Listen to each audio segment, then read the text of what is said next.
começa mais um podcast Tudo Junto e Misturado e hoje nós vamos falar de um assunto super importante, comemorando o Outubro Rosa, né, que é a prevenção contra o câncer de mama nas mulheres.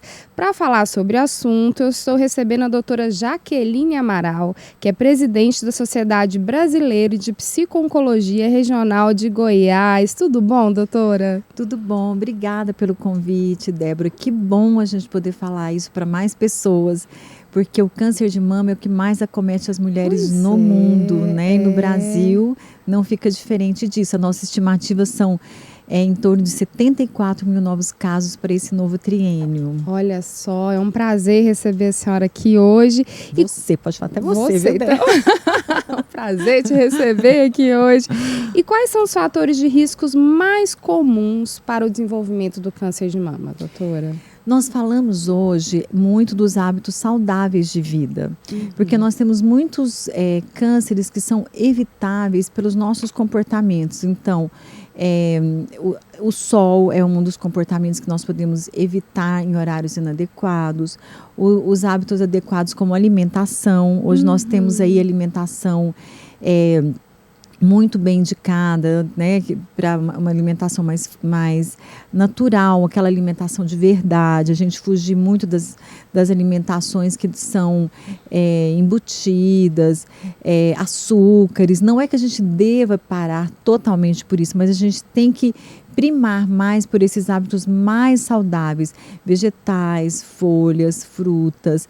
E lógico, a gente vai comer de tudo um pouco, mas aquelas alimentações mais viciadas, aquele hábito de a gente não ter aquela alimentação diária, constante, que a gente tem lá dos nossos pais, dos nossos avós, a gente viu que hoje já mudou muito. Hoje a gente almoça dirigindo, a gente almoça entre um paciente e outro. Estilo de vida, né? Exato. E outra parte muito importante que hoje está muito, muito divulgado são os exercícios físicos.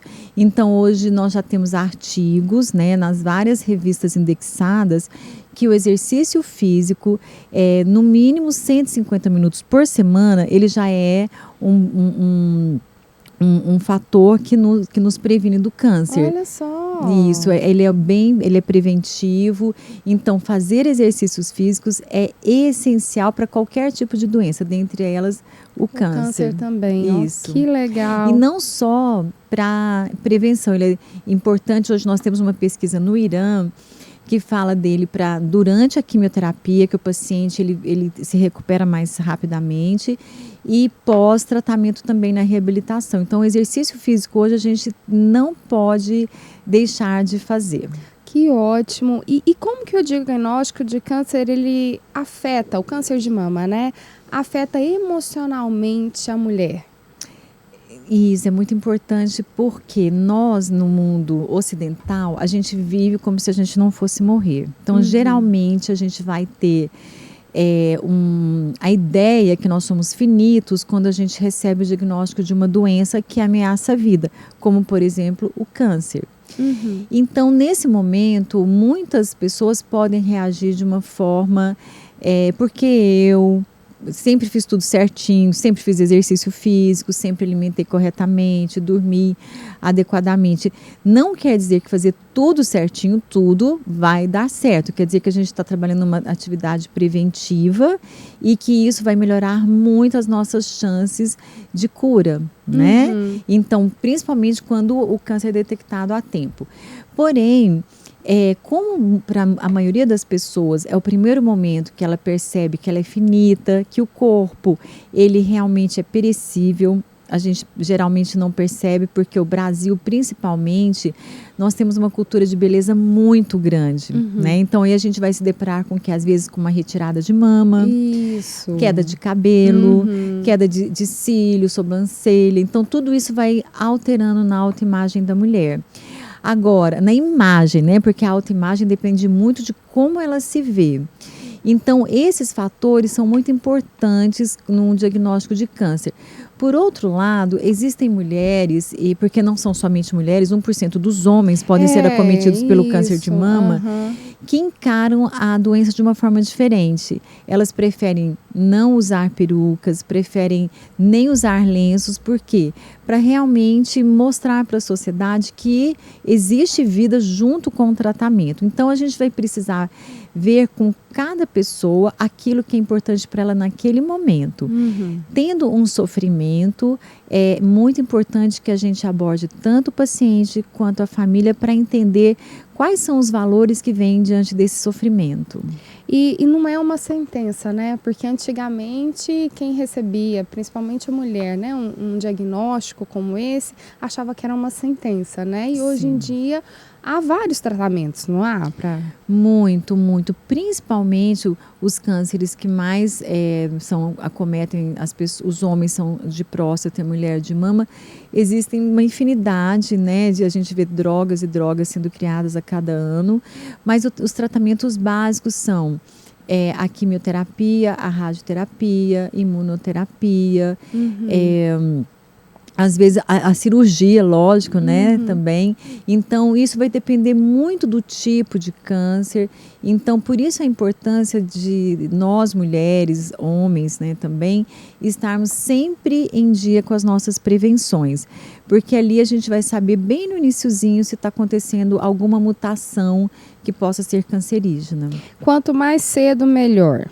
Assim, descobrir, né? Quanto mais cedo a mulher for no médico, quanto mais cedo começar a fazer, eu acho que a mamografia é a partir dos 40, eu não sei, a primeira que as mulheres fazem, é melhor, né? Para o tratamento. A Sociedade Brasileira de Mastologia, ela recomenda a partir dos 40, mas se você tiver um histórico de câncer de mama na sua família, eles pedem para que inicie em torno de 10 anos antes, para já começar aí a fazer um monitoramento. Uns 30 anos. Isso. Então, isso quando você tem um parente próximo, mãe, irmã, né, tia. Agora, o parente mais próximo, mãe e irmã. O INCA, que é o Instituto Nacional do Câncer, que é do governo, ele já diz que a partir dos 50, porque o câncer, ele é uma doença do envelhecimento. À medida que a gente vai envelhecendo, as células vão envelhecendo. Então, qual o fator de risco do câncer? Envelhecer. E então, por isso que é importante a gente envelhecer com qualidade, envelhecer com mobilidade, como eu falei agora há pouco dos exercícios físicos, da alimentação. A obesidade é um fator de risco, né? Porque muitas vezes a obesidade vai te esconder uma palpação, você vai descobrir às vezes já no estágio mais avançado. Então, todas essas medidas que envolvem qualidade de vida, elas são muito benéficas para a conscientização e prevenção do câncer. Não, nós vemos até na internet, esses dias eu vi um videozinho de uma senhora de 80 anos fazendo musculação. E no vídeo fala, não, ela não está fazendo musculação para aparecer, ela está fazendo musculação para ter uma mobilidade maior, para conseguir pegar um objeto mais alto, para conseguir levantar sem sentir dor, e uma prevenção também, né? Exato. É o exercício físico. Isso.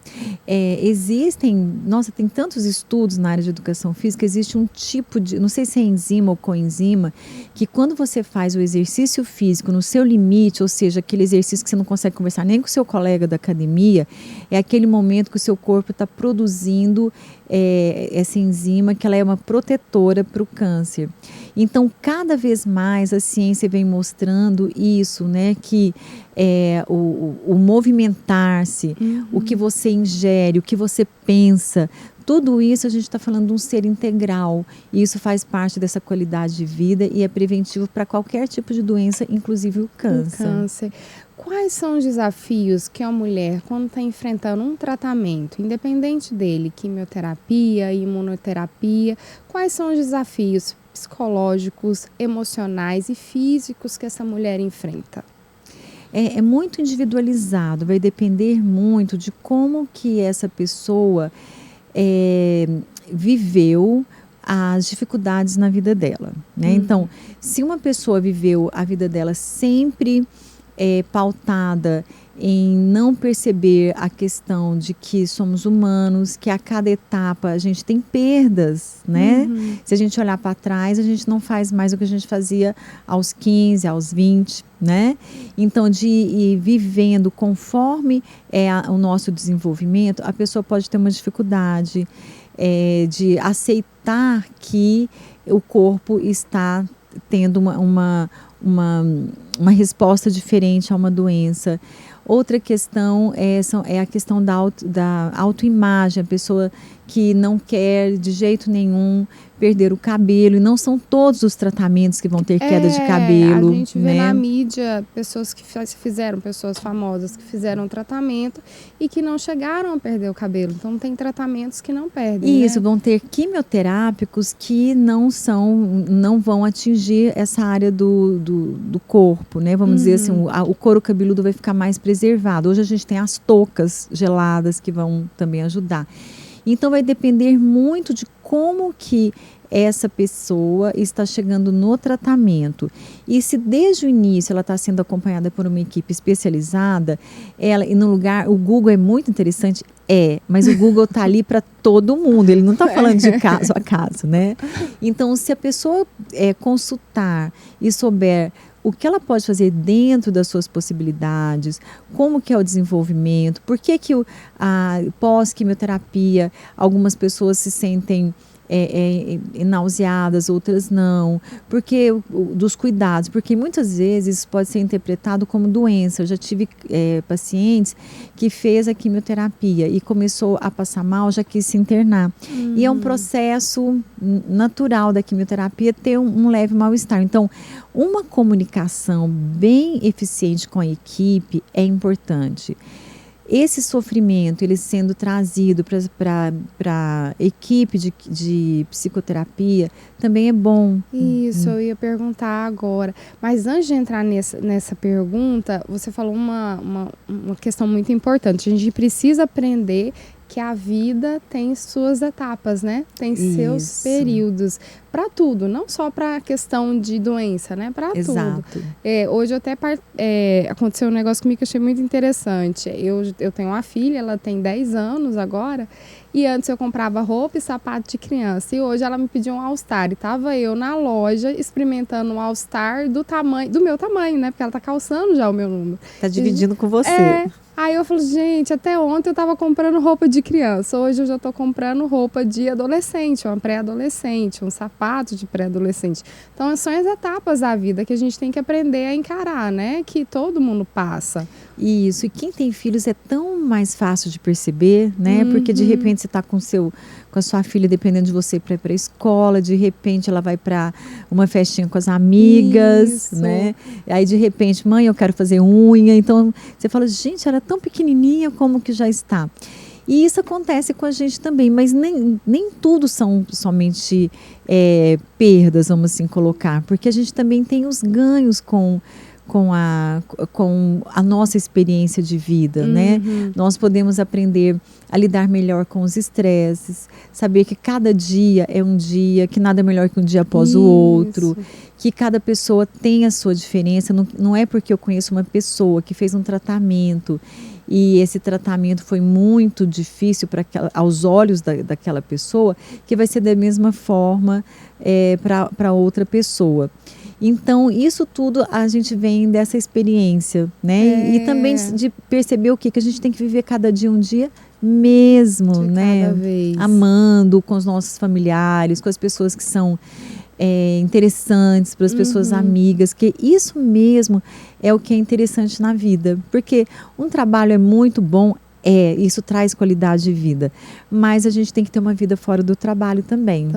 Né? Senão a gente passa a ficar muito focada só em algum aspecto da vida e depois, de repente, já aconteceu o paciente falar assim, nossa, eu estou indo no casamento do meu filho. O meu filho cresceu, eu trabalhando, eu não vi meu filho crescer. E isso acontece, né? Então a gente precisa saber dosar essas coisas na vida da gente. E qual tratamento psicológico, qual apoio psicológico que uma mulher pode procurar enfrentando um tratamento, enfrentando um diagnóstico? Não só a mulher, mas a família também, todo mundo. Isso. A gente sempre fala que a família e paciente é uma unidade, porque quando você pega uma pessoa de dentro de uma família, você está mexendo com toda a formação familiar, né? Então, não são todos os pacientes que vão fazer opção por fazer uma psicoterapia ou um acompanhamento. Isso vai depender muito da motivação. Na maioria das vezes, pode acontecer que quem procura o psicólogo é o familiar, por preocupação com o seu ente querido. Então, a gente inicia o tratamento com essa pessoa que nos procura, porque é ela que está sendo impactada pelo tratamento. Muitas vezes o próprio paciente, eles nos diz assim, olha, eu estou super bem, mas lá em casa a gente não conversa, é o que a gente chama do pacto do silêncio. Então, se eu falar que eu sei que eu tenho câncer, minha família vai ficar preocupada. E a família fala do outro lado, será que ele sabe que ele tem câncer? A gente não quer falar que ele tem. Né? Então, muitas vezes a gente vai promover essa comunicação, não é de uma vez. Muitas vezes a gente tem que ver o que está atrapalhando, quais são os valores dessa família que a gente não pode esbarrar também. Né? E a gente faz a reunião familiar muitas vezes, às vezes o cuidador ele está sobrecarregado, a gente faz uma reunião familiar para ver os cuidadores que podem estar naquele momento. Então, o que a gente é visto numa psicoterapia voltada ao tratamento oncológico? Investigar com o paciente aquilo que está impactando a sua qualidade de vida para que ele não deixe de continuar seu tratamento e que ele chegue até o fim do tratamento com qualidade. E isso é muito possível, Débora, muito, porque os pacientes que eu acompanho, já acompanhei, que fizeram essa aproximação durante o tratamento, eles relatam sempre como é diferente a gente ser orientado da forma correta por especialistas, porque às vezes eles chegam e falam assim, eu li na internet que se eu tomar sol, vai acontecer isso comigo, eu ia pescar e a minha médica indicou. Olha, a gente precisa ver. Tem momentos do tratamento que o sol não é adequado, tem momentos que não é adequado o sol, mas você pode ir não ficar exposto. Então, a gente precisa muito ter uma comunicação aberta para ver aquilo que incomoda, para poder fazer essa orientação. E muitas das vezes, a gente vai trazer para uma sessão de psicoterapia o médico, a enfermeira ou a nutrição, para a gente ver as dificuldades que estão tendo ali junto com a nutrição, por exemplo. Então, às vezes a família fala, eu queria que ele comesse pizza, a gente sempre comeu pizza no domingo. E a gente precisa explicar que os domingos continuam sendo domingos, mas que a alimentação pode ser trocada, mas a família pode continuar com isso. Vão mudando as preferências, né? E que uma festa que pode acontecer, ou ela pode ser adiada, ou ela pode acontecer, e essa pessoa ir da forma que ela se sentir bem, com o seu lenço ou sem o lenço, né? E até o cansaço, né? Porque o tratamento cansa, então às vezes a pessoa até quer ir, mas ela não tem essa disposição física para estar ali presente, né? Exato, e muitas vezes ela tem medo de incomodar. Há pouco tempo uma paciente falou, olha, eu tenho uma festa amanhã, mas eu vou visitar as pessoas dessa festa para que a hora que eu chegar lá, eles não se assustem comigo. Oi, gente. E porque pode acontecer, falando, nossa, ela estava tratando e está aqui na festa. Então ela fez uma visita antes, todo mundo viu que ela estava bem, para ela poder chegar na festa bem e poder dançar a noite inteira. Senão ela se sentir bem, né? Exato, e não, porque existe... tipo assim, não vou dizer um preconceito, mas um cuidado. Nossa, será que a gente pode abraçar? Será que a gente pode fazer isso? Não vai machucar, tal? Então, essa aproximação vai acontecer a partir daquilo que é importante pro paciente e a gente vai levar isso junto para o meio familiar. E a partir daí a gente vai tomar as decisões que vão favorecer todos eles. E lógico que o nosso foco é o quê? A qualidade de vida.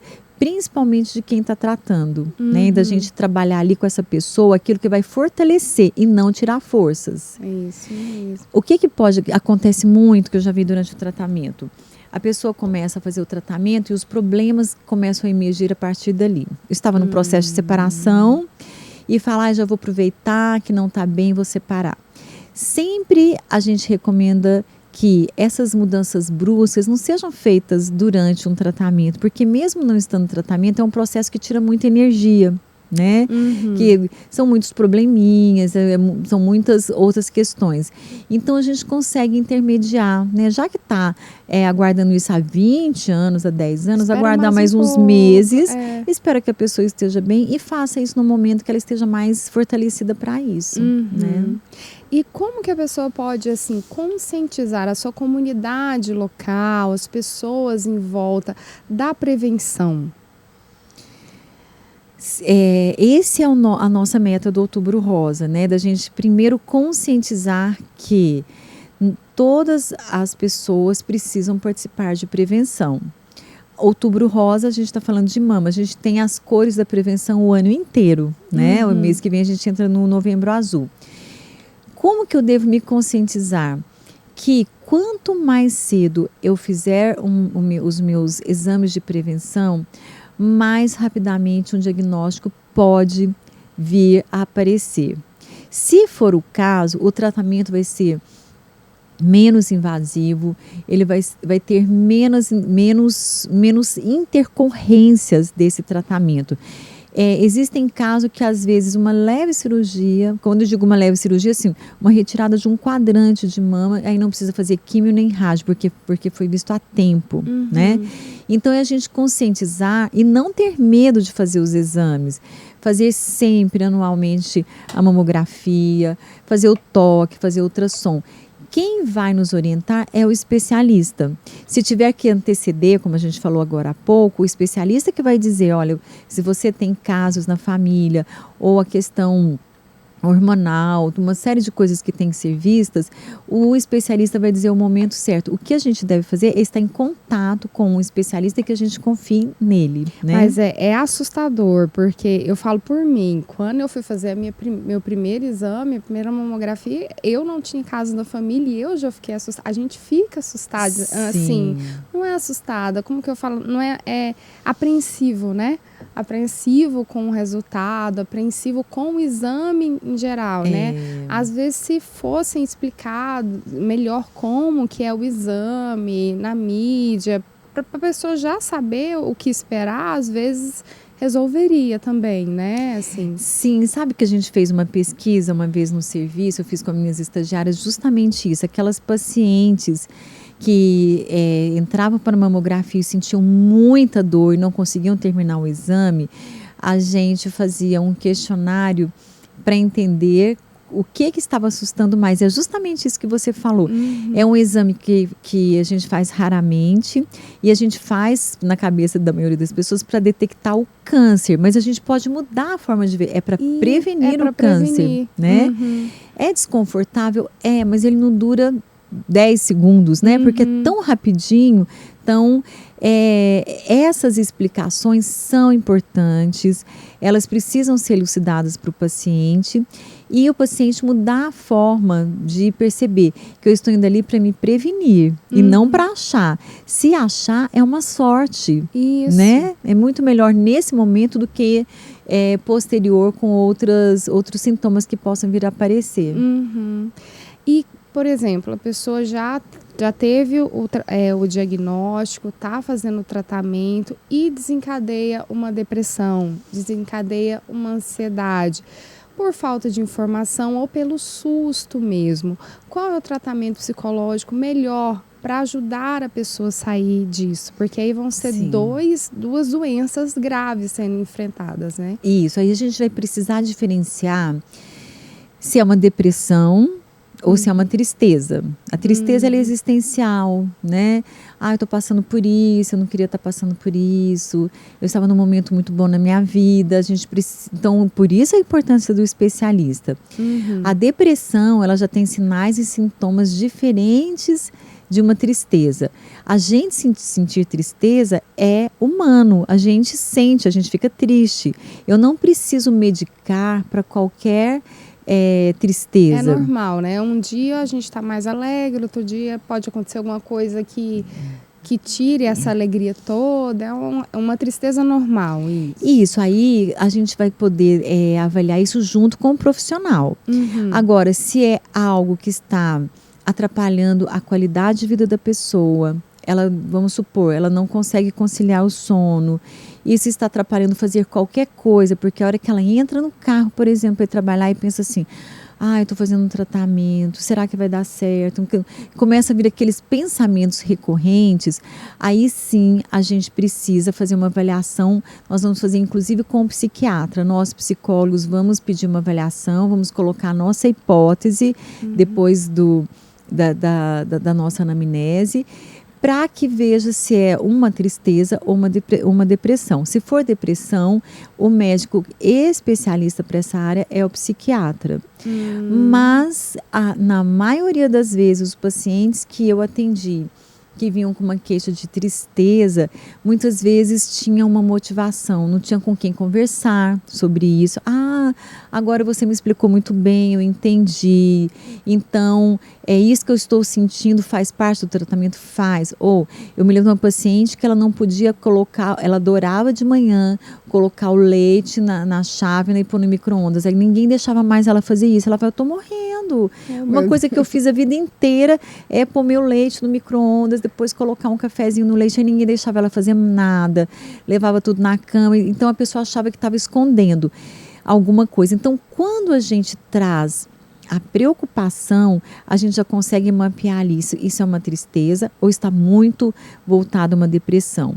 Se estiver atrapalhando a vida dessa pessoa e que isso não tenha nada que mude aquele pensamento fica recorrente, aquilo está atrapalhando relacionamentos, trabalho, alimentação, sono, a gente precisa recorrer ao psiquiatra para fazer o diagnóstico diferencial da depressão.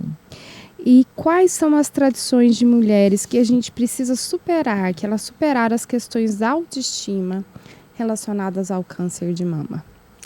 É tão lindo isso, né? Porque por muito tempo eu coordenei um grupo que tinha o nome de SEAMA, Centro dos Amigos da Mama, em que a gente trazia as mulheres para falar sobre isso. E dentro desse grupo a gente montou um banco de perucas. E era muito interessante porque a autoestima, ela está diretamente ligada com o estilo de vida da pessoa, com o seu cônjuge. Então, muitas dessas mulheres têm maridos que são muito afetivos, que eles estão juntos, que eles não querem forçar uma vida íntima a qualquer custo, que eles entendem aquele momento, que eles participam do tratamento, igual a vida nossa normal. O nosso parceiro que acompanha a vida da gente, a gente tem uma intimidade de falar o que a gente está sentindo, o que a gente não está sentindo. Ao passo que essas pessoas, quando estão, por exemplo, envolto de um processo de separação, ou um processo que os filhos sempre estiveram longe, que está passando por um processo ali muitas vezes solitário, e aquilo é importante para ela, porque tem paciente que quer que seja solitário mesmo, não quer ninguém junto. Que quer ficar sozinha. Fala, não quero ninguém comigo na recepção. E eu tenho pacientes que fica a família inteira na recepção revisando a cada meia hora. Aquela fila de pacientes. Entra pai, entra mãe, entra filho, entra tia, entra colega de trabalho, eles entram com balão, entram com salgadinho, entra com isso, o último dia de quimioterapia é uma festa. Para aquela pessoa é bom. Tem outras pessoas que falam assim, não quero ninguém, eu quero enquanto eu estiver aqui ficar dormindo, eu quero ficar, é o meu tempo para mim. Olha só. Olha que interessante. A partir do momento que essas pessoas se reconhecem dessa forma, a gente vê que ela está valorizando aquilo que é importante para ela naquele momento. Lógico que a gente vai fazer ali uma busca se não está tendo uma fuga, se a pessoa não está querendo ficar sozinha para se isolar. Então, a autoestima, ela vem muito daquilo como a pessoa se vê. E a forma que a gente se vê é essa forma interna, como eu me vejo uma mulher competente, por exemplo, uma mulher que estou apresentando um programa, independente de eu ter um diagnóstico ou não, isso não vai mudar minha capacidade. Então, quando a pessoa começa a ter essa autoconsciência, não tem problema. né? Olha só. A gente vê apresentadores, grandes apresentadores na televisão, que fazem questão de trazer isso para a mídia, para quê? Para mostrar, olha, eu estou tratando, olha, hoje eu estou de peruca, hoje eu não estou de peruca, olha, eu estou com uma bolsinha de quimioterapia, e não está mudando minha vida. Isso é autoestima, né? Eu poder valorizar aquilo que eu tenho naquele momento que eu estou. Então, é muito individual. O que a gente pode falar para essas mulheres? Que elas olhem para elas não têm que seguir a moda. Então, todo mundo está usando uma touca de gelo. Uma touca de gelo, na minha visão, né, não de outras pessoas, eu acho muito sofrido, dependendo, porque ela é muito gelada. Ela fica num freezer de mais ou menos menos 27 graus. Nossa. Então, você está tomando uma quimioterapia, coloca aquela touca de gelo. Não, nesse momento, eu diria assim, não seria a minha opção. Não sei caso acontecesse, eu precisar fazer isso. E eu vejo isso na prática. Tem pessoas que não querem e tem pessoas que adiam a data de uma quimioterapia porque a touca naquele dia não está disponível. Então depende da pessoa. Da pessoa, exatamente. E tem pessoas que falam assim, deixa eu ficar à vontade. Nesse momento eu quero ficar à vontade, eu quero deixar meu cabelo crescer à vontade, eu não quero ficar usando nada que venha mascarar isso, porque eu sou assim. E eu vejo que essas pessoas vivem muito bem, como as outras também. Então, a gente precisa ver aquilo que ela elege de importante para a autoestima dela, né? Bom. É muito bom, porque a gente vê, tem umas que querem maquiadas e vão lindas, muito bem maquiadas, com as unhas muito bem pintadas e fazem questão, porque sempre andaram dessa forma. E tem outros que falam assim, deixa eu me livrar um pouco disso que eu fiz a vida inteira, de sempre fazer unha, de nunca poder estar com uma roupa tão à vontade, de não precisar passar uma maquiagem. Então vai depender daquele momento, daquele significado que a pessoa está dando. Muito legal, muito legal, bacana, doutora. né? Muito bom te receber aqui. Nosso tempo é curto, já Que acabou. pena, já acabou. O assunto é muito bom, muito esclarecedor. Eu acho que a gente tem que divulgar mesmo. As pessoas têm que se cuidar, tanto mulher quanto os homens. A gente precisa se cuidar e quanto mais cedo, melhor, né? Isso, sempre. A gente seguindo os nossos especialistas, fazendo esses exames preventivos nas épocas estabelecidas, a gente já está fazendo a nossa parte. Muito obrigada, viu, doutora? Eu que agradeço. E você fica com o próximo podcast. Tchau, tchau.